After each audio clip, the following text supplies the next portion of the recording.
contente d'ouvrir ce matin avec un de mes amis, Paul Germont. Oh, excuse-moi, Paul, je vais dire Paul Chaltiel, qui va nous parler de son livre qui a paru en coédition chez Amazon, intitulé À Dubaï. Alors, à Dubaï, c'est presque une onomatopée pour les thunes. Alors, Paul, à Dubaï, que veut Alors, dire à Dubaï? Dubaï, c'est le mot qui m'a traumatisé dans mon enfance. J'avais une mère qui le disait à tout bout de champ et qui est une mère extrêmement vive et sympathique et dynamique. Comme toutes les mères juives. Et dès qu'on faisait quelque chose qui dérogeait à ce qu'elle considérait comme la norme, elle criait à Dubaï avec les yeux terrorisés. Et alors donc, Je vais te le faire avec l'accent de ta mère, probablement. oui, À oui. Dubaï! À Oui. Ah Dubaï! non, c'était plus tragique que ça. Elle faisait à Dubaï, à Dubaï. Alors, Paul, ce livre se divise en 4 parties. Il y a 4 micro-livres. Et la première partie, elles sont toutes très touchantes, mais pour des raisons très différentes. Dans la première, nous parle de la Hara, qui était vraiment un quartier miséreux. Tu habitais à la frontière de la Hara. Et tu vas nous parler du 69 rue de la Glacière. Voilà, alors 69 Hara, c'est le mot hara veut dire en judéo-arabe le ghetto. Hara, comme on dit, c'est un quart. Un quart, quand on est au marché, c'était har, je sais pas quoi. Hara Adam. Quand on voulait acheter 4 œufs, on disait Hara Adam. Voilà. Alors, la rue 69 rue des Glacières, c'était un immeuble qui était. La rue des Glacières, d'abord, elle commençait presque à la Porte de France, c'est-à-dire dans le quartier européen, mais on appelait ça le quartier de la rue des Glacières, on appelait ça le quartier anglais, parce que le quartier franc, en fait, parce qu'il y avait eu les ambassades s'étaient installées là au 19e siècle, l'ambassade britannique, c'est pour ça que j'ai commencé par dire anglais, ambassade d'Italie, etc. Et elle se terminait à l'entrée du ghetto. L'entrée du ghetto, ça commençait, une des entrées du ghetto, parce il y en avait plusieurs, mais l'entrée du ghetto, c'était la rue Sidi Bouhadid. Ça se terminait la rue des Glacières par la place Sidi Bouhadid et ça se poursuivait comme en fourche. Tout droit, c'était la rue Sidi Bouhadid et là, on était en plein dans le ghetto. Et sur la droite, on arrivait à la place Vapa-Carthagène et c'était la Hara, c'était alors le Hara, c'était le quartier de misère. C'était alors moi, c'était mon regard d'enfant. Hein, je voyais ça. On était tous sous l'emprise de la société coloniale. C'est-à-dire pour nous, c'était un quartier où on parlait judéo-arabe, donc en français, c'était un mauvais français. Les gens étaient très, très, très, très pauvres. Albert Memmi a très bien décrit ce quartier. Il y avait des rues avec des égouts à ciel ouvert, ce qui fait que dans les pluies de l'hiver tunisien, à partir de janvier, février, il y avait, comme il n'y avait pas de service public pratiquement, il y avait des tonnes de boue, des tonnes de boue. Et il y faisait très froid parce que les masures qu'il y avait dans cette hara n'étaient pas protégées pour le froid. En revanche, en été, comme c'était des toutes petites venelles, des toutes petites ruelles très étroites où le soleil perçait à peine et que le ramassage des ordures se faisait très très peu, il y avait une odeur pestilentielle. Voilà, c'est ça la hara. Et moi, dans mon regard d'enfant, c'était un traumatisme pour moi d'aller là-bas parce que la société idéale, c'était la société européanisée. Et j'ai bien compris Alors, après, quand je suis devenu adulte, que j'avais fait un peu erreur, mais enfin, un peu. Mais alors, voilà. Paul, tu as rappelé la rue Sidi Bouhadid. Je rappelle à nos amis présents et à ceux qui nous écouteront en différé que nous allons bientôt fêter Yitro. Et Oui. quelle est la famille juive tunisienne qui n'allait pas rue Sidi Bouhadid pour acheter la fameuse pièce montée? Ah, ben oui, il y avait le pâtissier Ben Moussa, il y avait aussi le pâtissier 3 étoiles, Et euh, Naïm, voilà, oui, qui vendait les pâtisseries. Et il y avait à aussi l'entrée. le marchand de jouets qui vendait, c'était Ben Moussa, le marchand de jouets, je me suis trompé, qui vendait les tout petits sifflets, les tout petits jouets pour les petits garçons, voilà. C'était ça. Hein. Et les Bani Bani. Et les Bani Bani. Les bani bani, Est-ce exactement. que, La peur des est-ce que, filles, je je crevais de m'excuse, peur. mais pour les thunes nitro, ça signifie, mais peut-être expliquer un peu ce qu'est nitro pour les non-thunes. Alors, Pourquoi? Je crois que très c'est bien. important. Alors, Yitro était, d'ailleurs, c'est la seule paracha qui porte un nom. Oui. Yitro était le beau-père de Moshe. Et en fait, si nous avons quelque part une évolution vers l'état civil, c'est grâce à Yitro. Pourquoi? C'est Yitro qui a dit à son gendre, tu vas t'épuiser à tout diriger. Il faut absolument que tu divises en légions, en garnisons. Et c'est un peu à l'origine de tout ce qui fait l'État d'Israël actuel. Ouais. Yitro c'était vraiment un visionnaire. Pour l'étude, donc moi, ce qu'on m'a toujours raconté, c'est que donc il y avait une grande épidémie en Tout à Tunisie, et cette épidémie s'est arrêtée le jour de la parachat Yitro, alors c'est une épidémie qui touchait que les garçons. Que les garçons. Voilà, et donc Absolument. à la parachat Yitro, donc l'épidémie s'est arrêtée, et donc les rabbins de Tunis ont donc instauré donc cette petite fête qui concerne les garçons. On a l'habitude de faire tout en miniature, servir dans voilà, dans des petites dînettes, des gâteaux petits, tout est pas en petit, en miniature. Le Voilà, pigeon, le voilà, pigeon. le pigeon, voilà, qui remplace le poulet, etc. Voilà. Et donc, C'est Yitro, qui était le père de Tzipora, qui est un grand personnage. Alors, Donc, tu rappelles tout ça, mais tu rappelles aussi, parce qu'il faut dire que Paul Chaltiel a une mémoire phénoménale. Paul, pour aujourd'hui, tu es Paul Chaltiel, hein? non, D'accord? je suis Il te jeune. rappelle de toutes les rues. Ah oui. Il peut vous faire un plan de la ville de Tunis. Il a en même temps l'humilité de parler de la vie privée de sa famille. Donc, c'est un peu des règlements de compte aussi avec son frère, mais de manière très sympathique, et il y a énormément. C'est bon. Alors mon frère, c'était un sacré personnage qui était connu. Après, il était très beau garçon, il était complètement fou. Il occupait toute la place en fait dans la famille. C'est-à-dire qu'on n'était que deux garçons et moi je n'existais pratiquement pas. C'est-à-dire que parce que il posait beaucoup de problèmes à mes parents. Mais d'ailleurs, en fait, c'était un garçon très moral finalement et très la place. Et puis il avait inventé un concept formidable pour toutes ces frasques et ces méfaits, enfin, entre guillemets, parce que c'était pas très méchant. Il avait inventé un concept parce qu'il était très séducteur. Il avait dit à mes parents, j'ai une tête de coupable. Il avait inventé ça, c'est-à-dire qu'il avait inventé l'ancêtre du délit de faciès. Donc, il était toujours innocent. Et mes parents, qui n'attendaient que ça, allaient plaider sa cause tout le temps en disant, mais oui, mais il a une tête de coupable, mais c'est pas lui, alors que c'était lui. Moi, je savais que c'était lui. Donc, ça me faisait rire, beaucoup rire, et ça m'énervait en plus. Donc, Alors, dès le début, tu arrives à Paris, mais Johnny n'est pas venu te chercher. Et alors, c'est très marrant parce qu'il arrive à faire oublier un petit peu cette bévue. Quoi, il n'est pas venu te chercher, Marc? Je lui ai dit pourtant. C'est vraiment oui. très thune. Alors, Paul, on va revenir sur la rue des Glacières. Tu rappelles que vous habitiez un petit appartement de 70 mètres carrés, bon, c'est pas mal, ok? Avec, comme dit ta mère, la double orientation. Ah ben oui, mais ça, c'était l'obsession des Juifs tunisiens, c'était l'orientation. Parce que comme il faisait très chaud et qu'il n'y avait pas ni air conditionné, ni chauffage, il fallait absolument, et on se protégeait surtout de l'été, de la chaleur, il fallait surtout qu'il y ait l'orientation, comme disait ma mère, Rurbi, c'est-à-dire l'Est, pardon, l'Est et ou bien le Nord.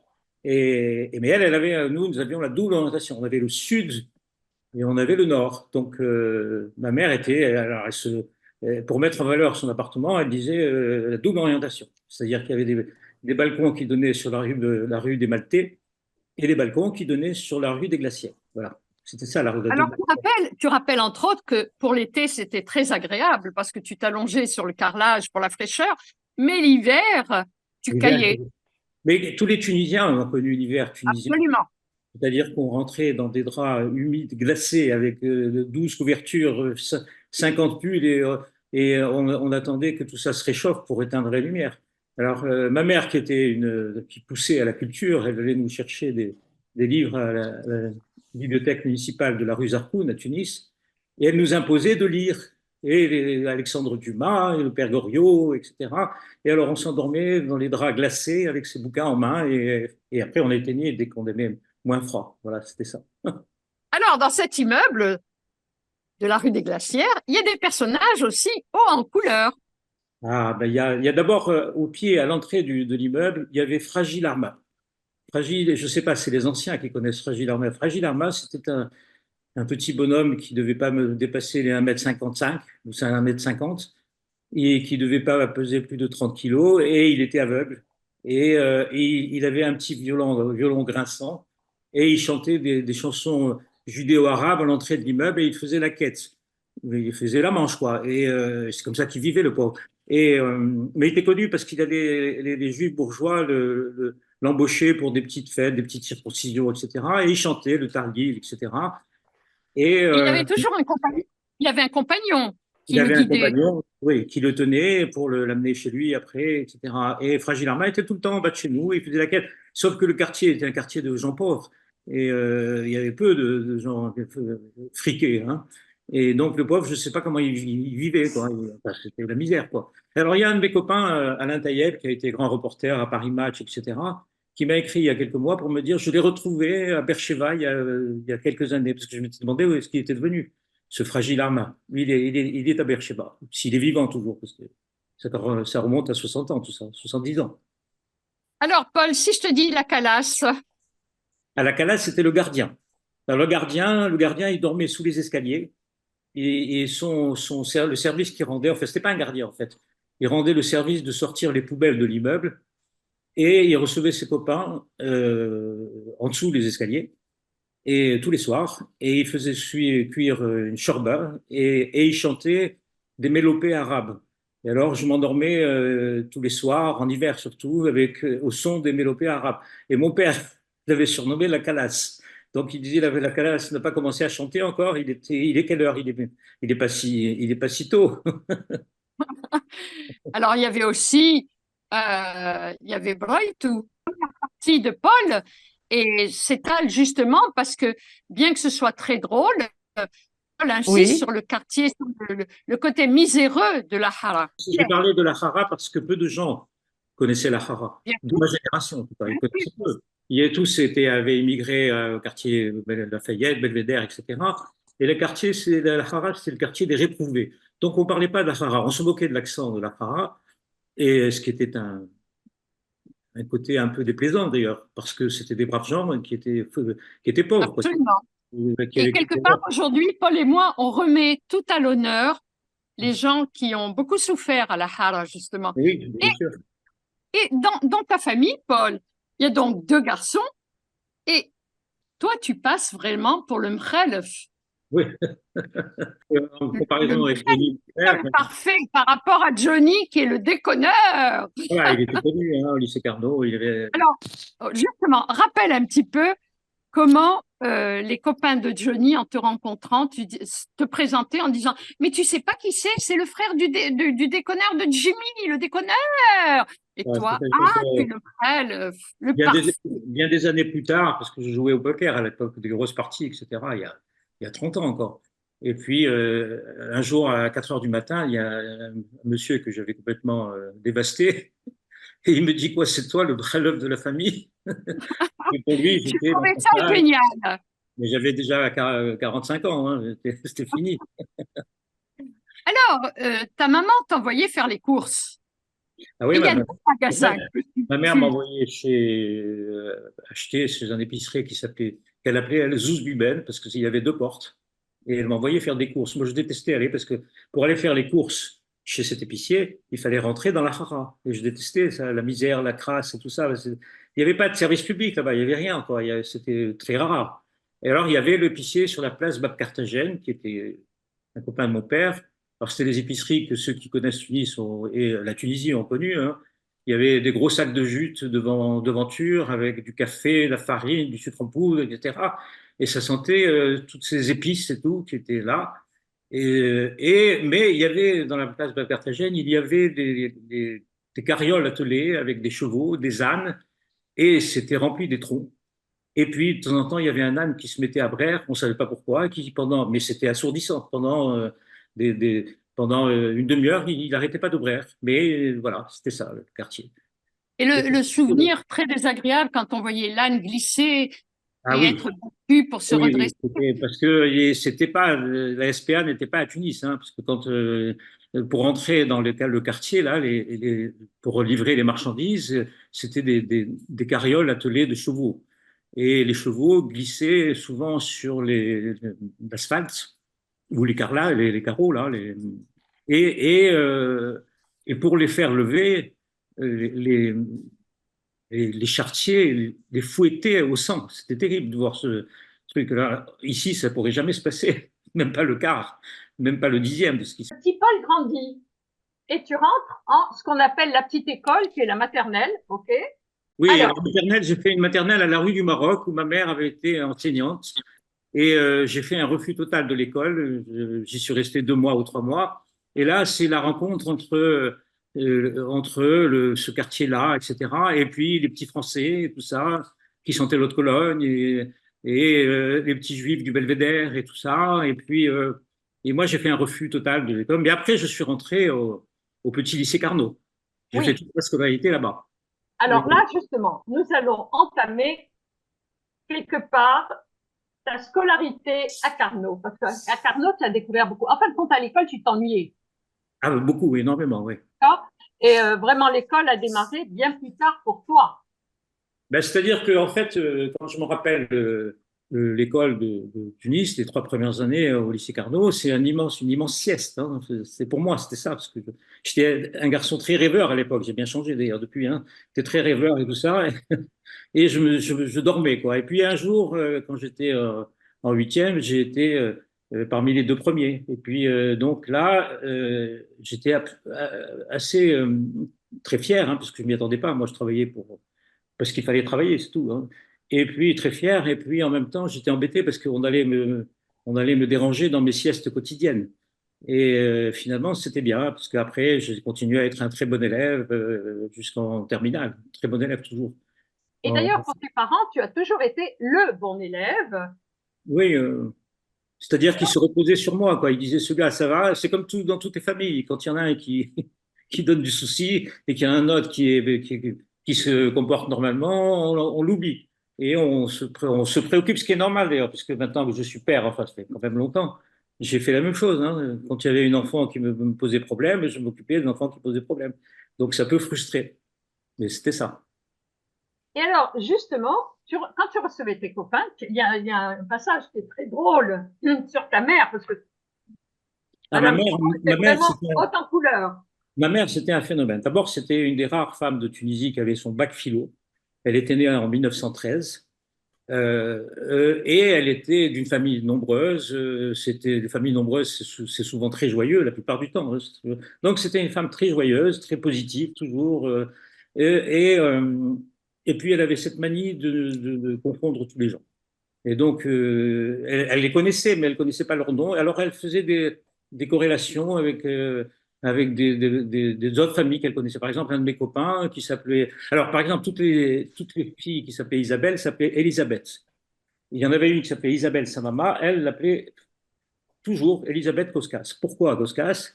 Ces corrélations, c'est parce que la grand-mère était une fille Koskas et que c'était la cousine de ma grand-mère. Donc, ça devenait Elisabeth Koskas. Mais il n'y avait que moi qui pouvais comprendre. Bien sûr. Et Monsieur Carnero, le pauvre. Ah, Monsieur Carnero, c'était un voisin à Kérédine et pendant tout l'été, elle a appelé Monsieur Cornaro. Monsieur Cornaro, ce qui veut dire cocu quand même.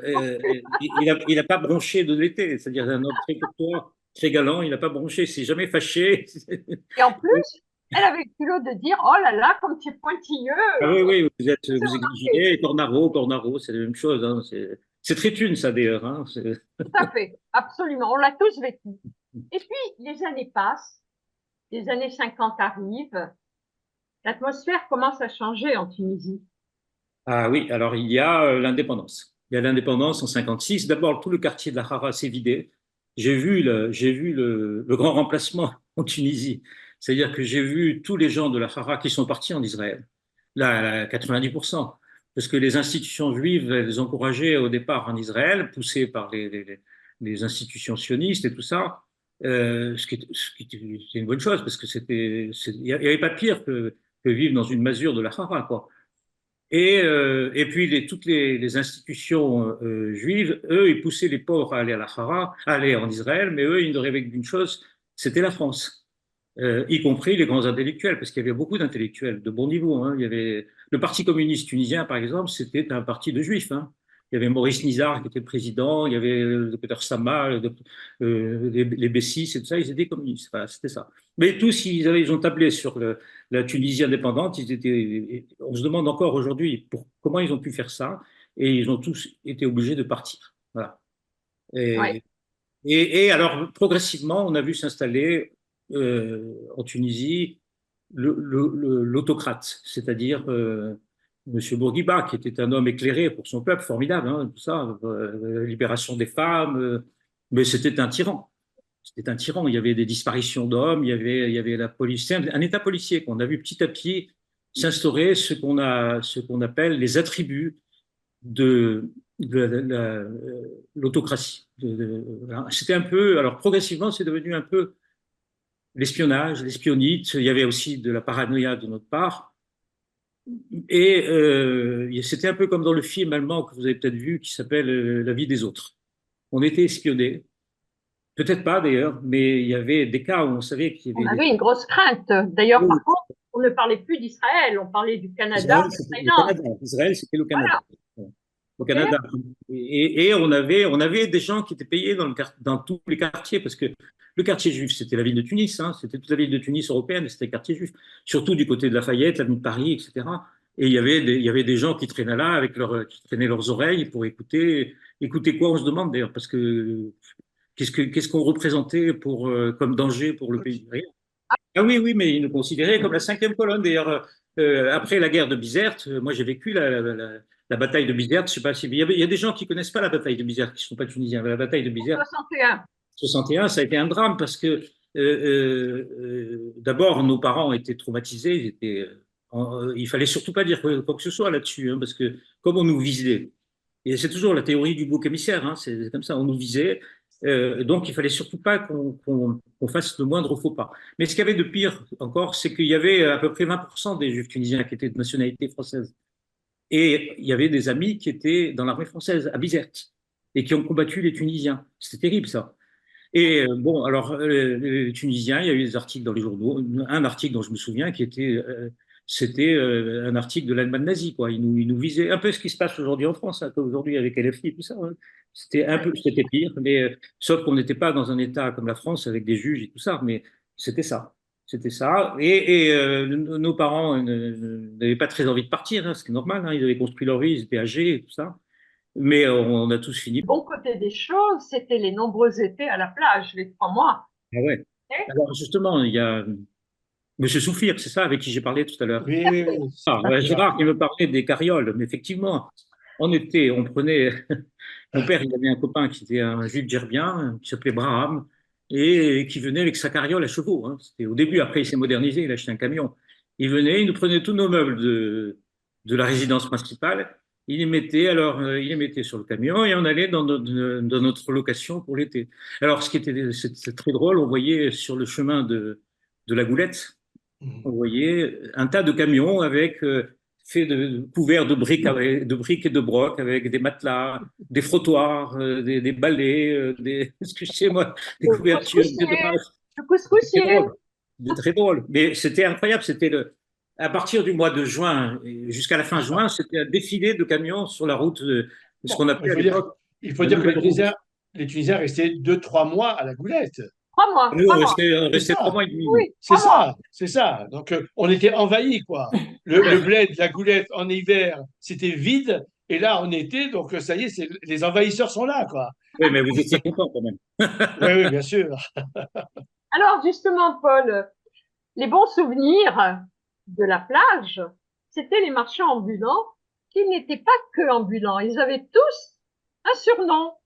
Ah oui, oui, oui, c'est-à-dire qu'on leur donnait, mais les juifs tunisiens sont les spécialistes du surnom. C'est les juifs tunisiens qui ont donné, enfin tunisiens, quand je dis tunisiens, c'est toute la Tunisie, quoi. Les Tout à Goulettois, fait. qui ont donné les surnoms aux marchands de cacahuètes. Alors il y avait Oui Oui, parce que quand il arrivait, il disait Oui Oui, donc on l'appelait Oui Oui. Il y avait La Perche, parce qu'il était très très grand et très très maigre. Il y avait Ravaillac. Pourquoi Ravaillac? Ravaillac. parce qu'il connaissait le nom de l'assassin de Henri IV. Donc, il avait appris à Tataouine, parce qu'ils venaient tous de Tataouine. Et ils remontaient en été à pied de Tataouine avec leur stock. Et ils Et mon repartaient. Dieu, Paul, les nombreuses ardoises que certains Ah leur oui, apportaient. ah oui, oui. Il y avait, alors chaque année, alors comme ils avaient chacun un petit carnet, ils notaient celui qui leur avait laissé une petite ardoise, quoi. Parce qu'en hiver, c'était les gamins, hein. En été, ils avaient une créance, parce qu'ils nous faisaient crédit. Ils avaient une créance de, je sais pas moi, un dinar sur un gamin qui ne revoyait plus. Donc l'année suivante, ils lui disaient, toi, tu me dois un dinar. Et moi, je ne vous raconte pas le nombre d'ardoises de mon frère que j'ai subi. Parce que Sacré Johnny. Mais alors, entre autres, les surnoms, c'était aussi les copains. Coco Fillette. à Coco Fillette, c'était un. Mais il s'appelait pas Coco Fillette. Parce que Oui, oui. famille Claude doit savoir, c'était Jojo Fillette. Jojo.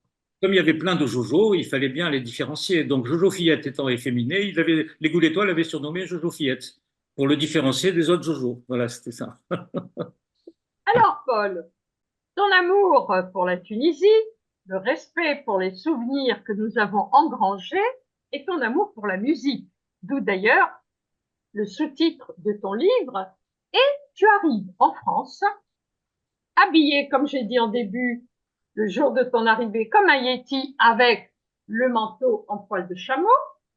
Et bien sûr, tu t'inscris en CPEM pour faire dentaire, Dentaire de médecine. comme la plupart des juifs tunisiens d'ailleurs. Exactement. Hein? Alors, ça a été assez. Pour moi, je voulais pas. J'adorais la Tunisie. J'adorais le pays. Je voulais rester, quoi. Le soleil, ça va. Et alors, j'arrive en France fringué comme un nigo, quoi. Ma mère m'a obligé à mettre un manteau en poil de chameau qui m'arrivait au pied et avec un costume qui piquait Portex. en sportif. Portex. Et comme il n'y avait plus, à l'époque où je pars, il n'y avait plus d'importation de produits étrangers. Donc, dès qu'il y avait une importation, tout le monde se précipitait dessus, quelle que soit la qualité du tissu, hein. Donc, c'était un dormeuil, mais c'était horrible. Et donc, j'arrive, ça pique, il fait chaud, etc. Et j'arrive à col roulé en septembre, alors qu'à Paris, en septembre, il fait entre 26 et 30 degrés, une chaleur étouffante. Et bien sûr, mon frère ne vient pas me chercher. Et donc, voilà, là, j'étais mise dans le bain tout de suite avec Paris, c'est-à-dire comment faire pour arriver à la cité universitaire d'Antony, où il était clandestin, parce qu'on était tunisien, on n'avait pas droit, et donc je suis devenu résident clandestin d'un résident clandestin. Voilà. C'est donc, et après, on a loué un appartement, un cauchemar, c'était l'appartement où le soleil n'avait pas Couloir, percé. couloir, salle de bain, salle à manger. Ah oui, oui, c'était la crise du logement en France, hein. Donc, c'était deux pièces. Il y avait une pièce, c'était salle de bain, salle à manger, sèche-linge, il y avait tout. Alors, la table de la salle à manger, c'était la baignoire, sabot recouvert d'une planche. Ah, je vous la fais courte. Moi, je n'ai pas supporté les premières années de Paris. Et comme je n'avais pas l'habitude de rater, j'ai dit à mes parents que médecine, ça ne me plaisait pas, alors que CPEM, c'est pas médecine. Donc, je me suis lancé dans des études économiques. Et c'est comme ça que je suis devenu plus tard expert comptable. D'où ta grande mémoire. Mais il n'y a pas que du négatif dans tout ça, parce que c'est la découverte aussi d'une certaine musique, dont les Beatles, par exemple. Ah, on était des Beatlemaniacs, nous. Il n'y a pas eu de phénomène comme les Beatles, hein. On attendait la sortie comme j'étais musicien en plus, mais il n'y avait pas que les musiciens, tout le monde était fanatique des Beatles. Et il y avait la querelle entre les amateurs des Stones et les amateurs des Beatles, comme il y avait eu dans les années 50 les amoureux de Aznavour et les amoureux de Beko. Il y avait comme ça l'antagonisme, c'était très drôle. Et voilà. Et alors, je me retrouve l'année suivante, après l'appartement, parce que c'était une ruine cet appartement. Je me retrouve au 7e étage, sans ascenseur et sans eau, dans le 17e arrondissement. Je n'ai jamais été aussi sale de ma vie, puisque l'eau était sur le palier, elle était glacée, parce qu'il n'y avait pas de chauffe-eau. Et je me disais que, à cette époque-là, je me suis dit, bien après, que le jour où je descendrai d'un ou deux étages, c'est que je me serais assez intégré. Parce que Je dois vous dire que ça s'est réalisé. Voilà, quand vous habitez à la rue Théodule Ribaud, c'était dans le 17e, dans le quartier Courcelles, Quand vous habitez au 6e, c'est le quartier, l'étage des Bonnes, et c'est là que j'habitais au 7e.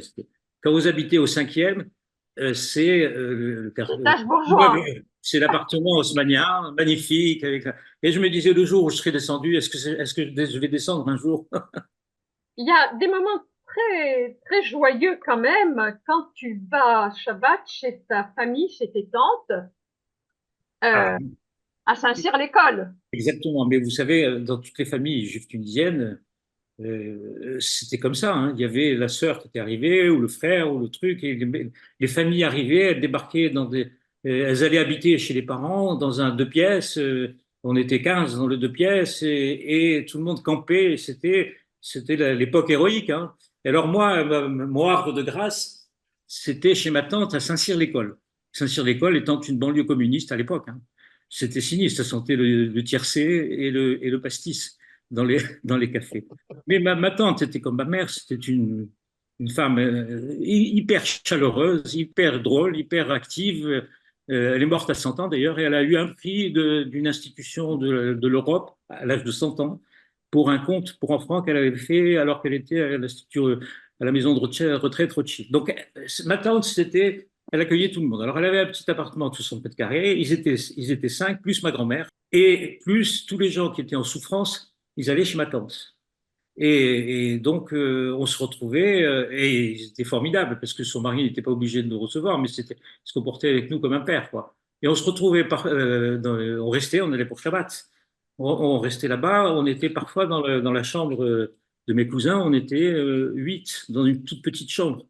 Et puis un jour, il y a un de mes cousins qui s'est réveillé comme ça, le fils de ma tante, à 3 heures du matin, il nous regarde tous, il dit ambiance portugaise. Parce qu'à l'époque, à l'époque, les Portugais, c'était les immigrés qui étaient comme ça, quoi. Et donc, en sortant de la fac, je disais à mes cousins, parce qu'ils étaient avec moi à la fac, je disais, c'était à la rue Montaigne, la fac, c'était le quartier Assas. C'était à Assas. Je disais à mes cousins, mais vous sentez l'odeur du couscous et des boulettes? On était au jardin du Luxembourg. Mais Paul, c'est laquelle des tantes? C'est Hélène, parce qu'Hélène était en classe avec ma mère. Ah oui, oui.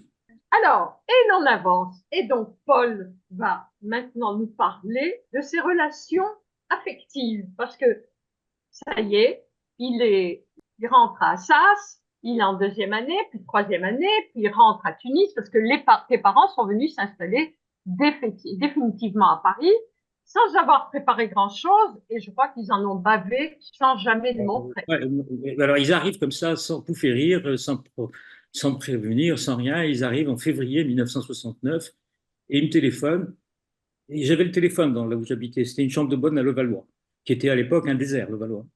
Et ils me téléphonent et ils me disent, allez, on est à Orly. Voilà. Et ils arrivent comme ça, mon père, 61 ans, comme la plupart de nos parents, hein, et 61 ans, ma mère, 56 ans, pas un sou.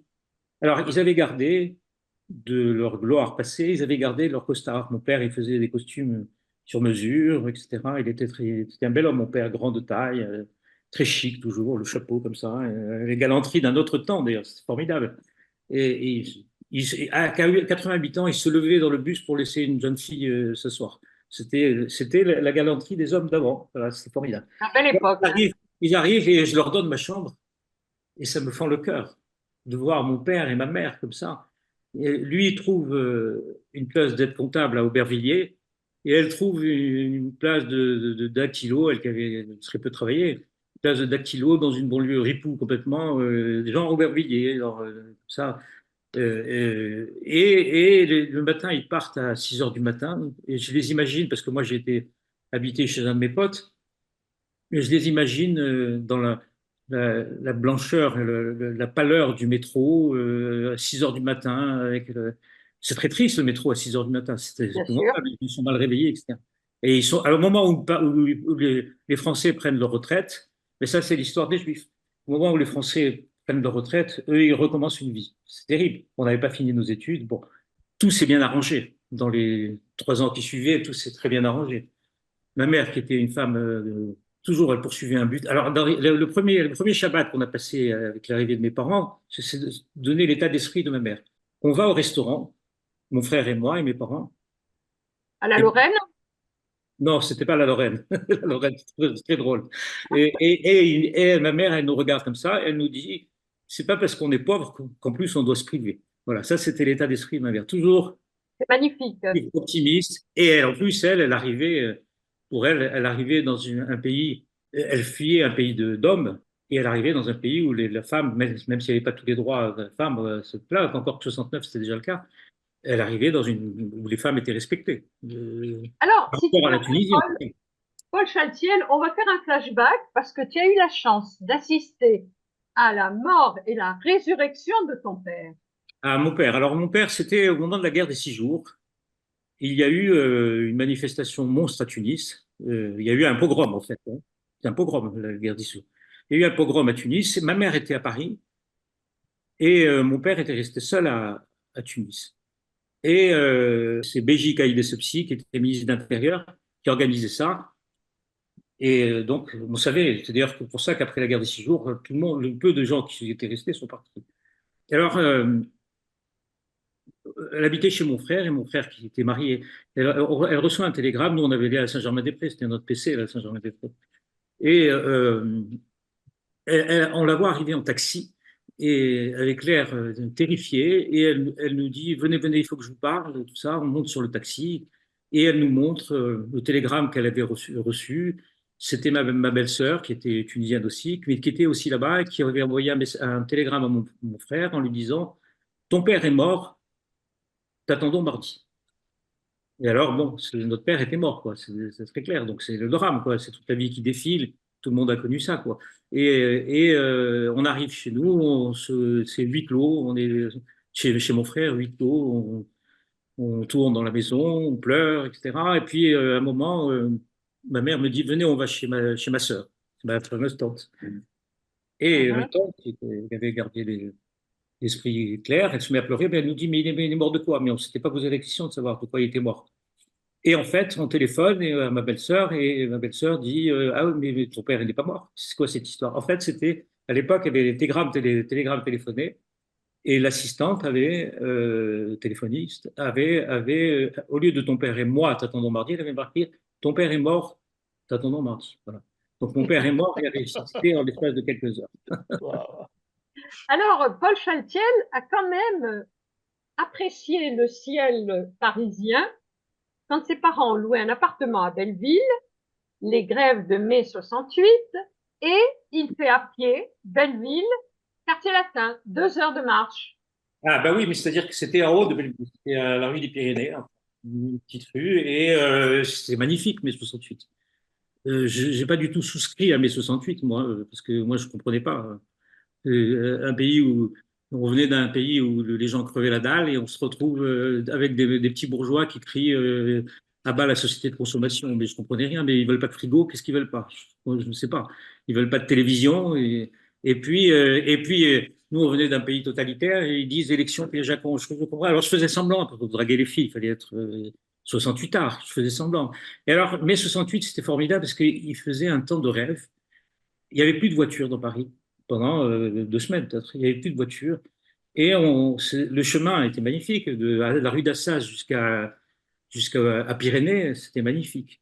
Mais ça a été aussi l'occasion pour moi, après la guerre des 6 jours, parce que c'est là que j'ai commencé à m'intéresser beaucoup à la politique.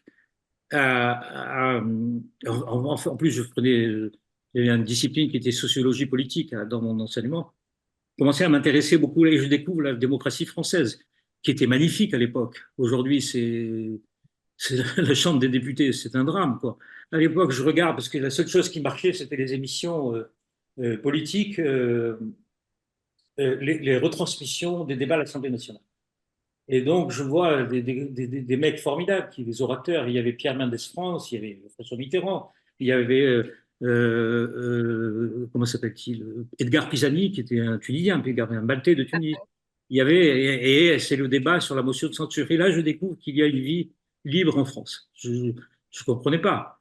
On avait pas, dès qu'on parlait de politique, j'étais comme ça. Voilà. Et je découvre la démocratie française. C'est ce qui m'a beaucoup intéressé.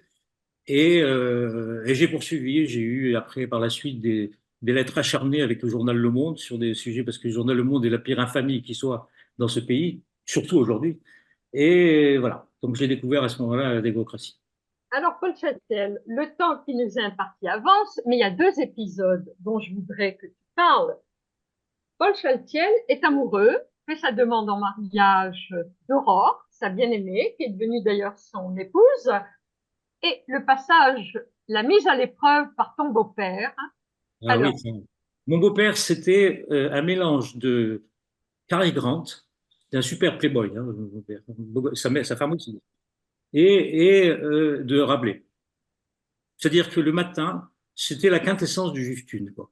Le matin, il se levait, il se demandait quels allaient être les kiffs qu'il allait faire dans la journée. Et voilà, c'était ça, sa vie. Alors, il commençait, il avait fait du droit et tout ça, mais il était commerçant au souk. Et il commençait sa journée par un petit déjeuner. Ensuite, il allait entraîner ses chevaux de course à Kassar Saïd. Ensuite, il revenait pour pousser une gueulante sur la qualité du repas avec sa femme. Et ensuite, il était très sympathique. Et ensuite, il partait jouer au bridge, au tennis club. Voilà, c'était ça. Et alors, et il avait une spécialité, c'était, comme la plupart des thunes, c'est ça que j'ai découvert après. Enfin, je me suis rappelé, parce que tout le monde le sait, ça. C'est que l'attribut essentiel du père de famille tunisien, c'était de couper le melon ou de couper la pastèque. Alors, il y avait un rituel. Il commençait par couper un truc, un petit carré, il mangeait, et puis, si c'était bon, alors il faisait Alors, mon beau-père, c'était ça. Et si c'était mauvais, il disait kalara, ça veut dire une courge. Et alors, le fruit allait directement à la poubelle, quoi. C'était ça.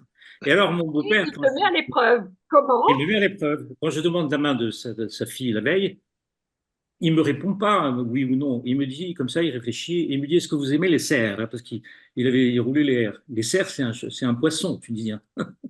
Et je ne sais pas quoi lui répondre. Je ne sais même pas ce que c'était. J'avais oublié. Je lui dis oui, bien sûr. Alors, le lendemain, bien sûr.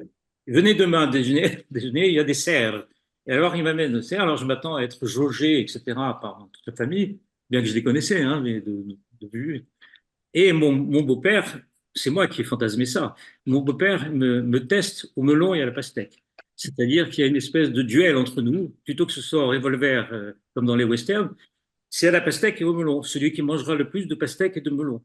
Mais j'ai failli mourir. C'est-à-dire que, comme dans ma tête, je me disais, je tiendrai, j'ai failli mourir et il m'a battu sèchement parce qu'il pouvait absorber des kilos de pastèques et de melon. Le chapitre sur lequel nous allons terminer, c'est la disparition de ta mère, qui Ah oui. reste, qui reste quand même, bien sûr, vous étiez très touchés, mais ça reste hyper drôle car Madame Chaltiel décède, vous assumez le deuil, vous faites Shiva, mais c'est au mois d'août, vous arrivez au Shloshim et Johnny et toi, vous passez vos vacances à Oui. Ibiza. Elle arrive vers elle est décédée vers le 10 juillet, elle avait 97. Et elle est morte comme je voulais, elle dormait, elle était à Rothschild. Bon. Et alors, donc bien sûr, on fait les prières de Shiva, etc. Et puis le mois, ça tombe au mois d'août. Et on avait loué des maisons et tout ça, et on avait des enfants. Et alors, la veille de son anniversaire, l'anniversaire des 30 jours, là, la veille des 30 jours, mon frère vient me voir sur la plage, il me dit, en maillot, tout ça, il me dit, c'est demain le mois, qu'est-ce qu'on fait? Très embêté. Alors je me suis souvenu que ma mère, que ma femme avait vu qu'il y avait un rabbin à Ibiza depuis l'année dernière, l'année précédente, qui allait danser au Pacha, la plus grande boîte du monde, de temps en temps. C'était dans le journal du Pacha. Alors, comment trouver ce rabbin? Vous savez pas où il était. Et alors, je téléphone, c'était à l'époque, il y avait les débuts de Facebook, je téléphone à une de mes filles qui était à Paris, je lui dis, et tu peux pas nous trouver l'adresse du rabbin du rabbin d'Ibiza? Elle nous trouve sur Facebook, justement, le rabbin. À l'époque, c'était drôle, parce que maintenant, tout le monde est sur Facebook, même les rabbins. Voilà. Donc, à l'époque, c'était très drôle. Et elle nous trouve le rabbin, le téléphone, on lui téléphone, on comprend rien à ce qu'il raconte, et il nous donne, il savait même pas où il était, il habitait, alors il nous donne des indications, c'est le Far West. Il y avait ce qu'on appelait Khlecheli ou Lazaridour, c'est-à-dire que on arrive dans un endroit désert avec la poussière qui tourbillonne, il y a un espèce de personnage de dessin animé, un Mexicain à kippa qui vient nous chercher, il nous fait marcher pendant 1 kilomètre dans la chaleur de l'été à 4h30, et on arrive dans une maison, c'était et c'était le petit arpent du bon Dieu de Erskine Caldwell ou John Steinbeck, c'est-à-dire il y avait une maison comme ça, grande et tout, et il y avait une voiture rouillée dans le jardin, des enfants qui jouaient, un pneu à l'abandon, comme ça dans un coin. Il nous regarde, le mec était un playboy, hein, un beau gosse, super, le Robin, magnifique, hein, c'était un Chabad. Et il nous dit, il Abad commence, de New Age. oui, New Age, oui, oui, avec sa femme qui était très belle aussi. Et il nous raconte qu'il est de Jérusalem, que sa famille est de Jérusalem, qu'il est à moitié séfarade, à moitié ashkénaze, et il avait une voix de baryton. Yvan Rebroff, je ne sais pas si vous vous rappelez. Et il se met tout d'un coup à pousser des you-you, à pousser des you-you, mais très fort, à chanter des chansons arabes et en même temps des chansons yiddish. Et il nous donne un verre d'eau chaude, parce qu'il n'y avait pas de frigo.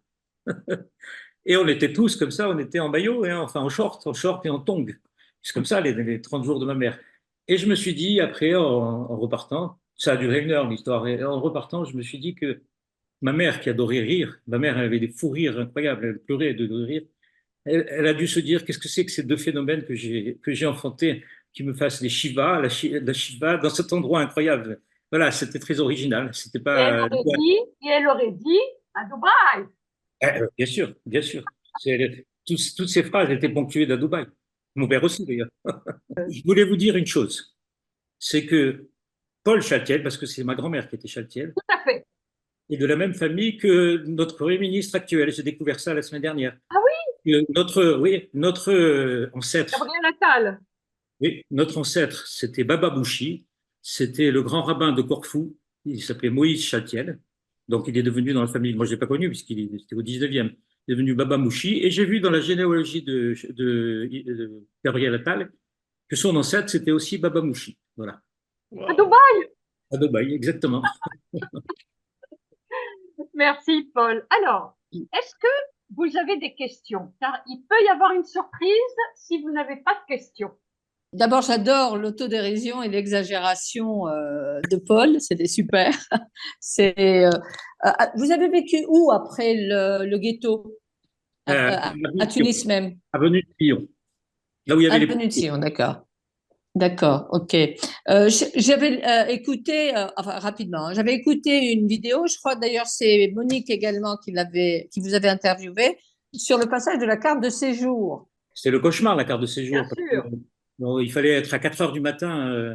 Au début, c'était à la préfecture de police, avec les pauvres immigrés, etc. C'était un enfer, c'était un enfer. Et puis après, c'est passé au commissariat de l'arrondissement.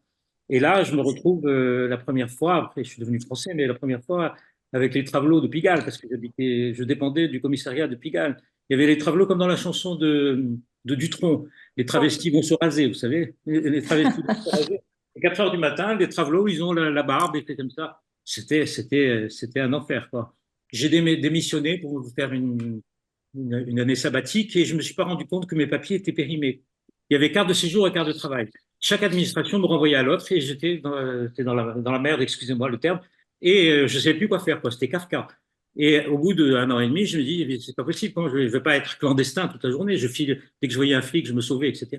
Donc, à la fin, dans un élan de désespoir et de courage en même temps, je me suis dit, je vais aller voir le bon Dieu. Et donc, je suis allé voir le bon Dieu, c'est-à-dire, je me suis présenté au ministère du Travail et j'ai demandé à voir le ministre. Et la femme qui était en bas, elle me dit, mais monsieur, elle était horrifiée, quoi. Okay. Personne ne veut voir le ministre. Et finalement, au bout moi, je lui dis, moi, je ne bouge pas d'ici et je vais alpaguer le ministre du Travail. Et finalement, au bout d'1 heure, elle m'a dit, ah Max, salut. Max. Bonjour. J'étais décidé à alpaguer le ministre. Et elle me dit, écoutez, vous m'écrivez une lettre, une femme charmante, vous écrivez une lettre, je la donnerai au ministre. Alors je lui écris, parce que je pensais que c'était une affaire perdue, quoi. Et 1 semaine après, je reçois un appel, j'avais donné le téléphone de mes parents, ma mère, j'étais là ce jour-là, ma mère me dit, il y a un de tes copains qui te fait une farce, et qui dit qu'il est le ministre. Alors je m'attendais à ce que ce soit une farce, donc je m'apprêtais à dire des bêtises à mon interlocuteur, et j'entends une voix très sérieuse qui me dit, bonjour monsieur, ici le directeur de cabinet du ministre. Monsieur, le ministre a lu votre lettre et l'accord est donné. Alors, petite précision que je ne donne pas dans le livre, c'est que le ministre, en fait, je ne savais pas à l'époque, c'était Lionel Stoleru, qui était un juif roumain, et son dirkab, c'était un juif tunisien. Ça, je suis C'est encore plus tard. extraordinaire. D'autres questions? Oui, si vous permettez. Vas-y, Oui. à Max. Je ne pas, Max. Oui, non, je voulais savoir, Paul, est-ce que tu étais à Guipad, toi? Non, Malheureusement, je j'ai dirais, beaucoup Paul, regretté de ne pas être à Guipat. Max, il a un surnom, hein, je lui ai donné un surnom. Max, Ah. je l'ai appelé le faux départ, comme moi. Oui, c'est vrai. On était ensemble à CPEM. Un peu. Il était arrêté, il était allé en pharmacie, et moi j'ai été allé à la fac de droit. nous allons terminer cet entretien avec un morceau musical. Fanny Germont, une des filles de Paul, qui va être accompagnée par son père à la guitare.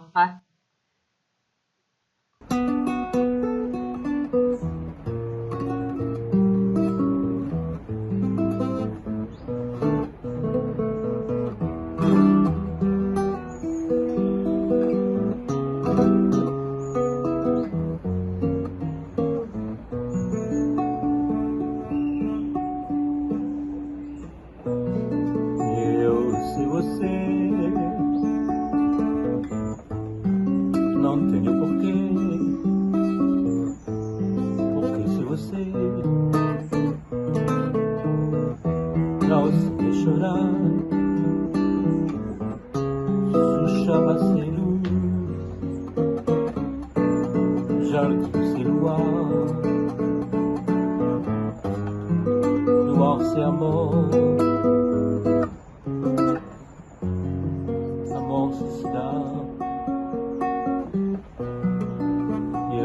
Você, sou só e desamor, barco sem mar, campo sem flor, tristeza que vai, tristeza que vem. Se você é amor, eu não sou.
Você me amou.